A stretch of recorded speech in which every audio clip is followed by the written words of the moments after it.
Okay, அது என்னன்னா உங்களுடைய ஃபிசிக்கல் காதை மூடிட்டு உங்கள் ஸ்பிரிட் காதை என்ன ஓப்பன் பண்ணி விட்டுருவார்.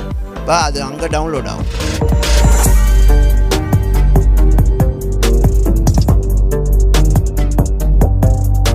அப்போ நீங்கள் இந்த அனுபவத்தை பெற்றுக்கொண்டு இருக்கும்போது பரிசுத்த ஆவியானவர் உங்களோடு பேசுகிறத ரொம்ப தெளிவாக கேட்பீங்க. ஆவியானவர் உங்கள்கிட்ட பேசுகிறது தெளிவாக கேட்பீங்க, உங்கள் காது கேட்கும். வா, ஓகே. சில நேரத்தில் மேபி உங்களுடைய ஃபிசிக்கல் காது செவுடாக இருக்கும், அதனால் அவர் நிஜமாக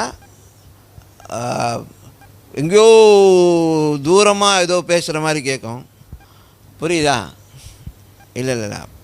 ஓகே, அது என்னன்னா உங்களுடைய ஃபிசிக்கல் காதை மூடிட்டு உங்கள் ஸ்பிரிட் காதை என்ன ஓப்பன் பண்ணி விட்டுருவார்.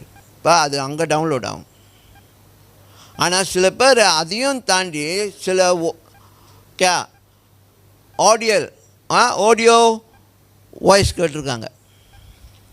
அப்படின்னா ஒரு மனுஷன்ட்டு பேசுகிற மாதிரி ஆண்டவர் பேசுகிற கேட்டிருக்காங்க. அந்த மாதிரிலாம் நீங்கள் கேட்டீங்கன்னா ஓய் யாராவது வீட்டில் இந்த நேரத்தில் அப்படின்னு பயந்துருவீங்க ஒண்டியா இருந்தா. ஓகே, ஆனால் ஆண்டவர் பேசும்பொழுது மறந்துடாதீங்க, உங்களுக்கு சமாதானம் உண்டாகும். ஒரு காரியம் நல்லா புரிஞ்சுக்கணும், இது ஆண்டவர் பேசுகிறாரா இல்லை வேறு ஒரு குரலா அப்படின்னு விளங்கி கொண்டதுக்கு அந்த சமாதான நிலை. ஆண்டவர் பேசினா சமாதானம் வரும். ஆண்டவர் பேசின காரியம் இல்லைன்னா, ஆண்டவர் பேசாத ஒரு காரியம் வந்துச்சுன்னா உங்களுக்குள்ளே குழப்பம் வரும். ஓகே, எப்போல்லாம் உங்களுக்கு ஒரு காரியத்தில் குழப்பம் வருதோ அதை என்ன செய்யுங்க, கொஞ்ச நேரம் நிப்பாட்டி வச்சுருங்க. அதில் ப்ரொசீட் பண்ணக்கூடாது. ஓகே, அதை விளங்கி கொள்ளணும்.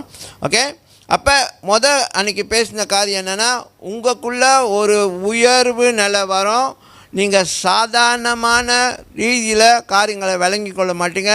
நீங்கள் ஆவியில் ஒரு காரியத்தை பெற்றுக்கொள்வீங்க. அந்த ஒரு காரியங்களை பெற்றுக்கொள்ளும் பொழுது உங்களுடைய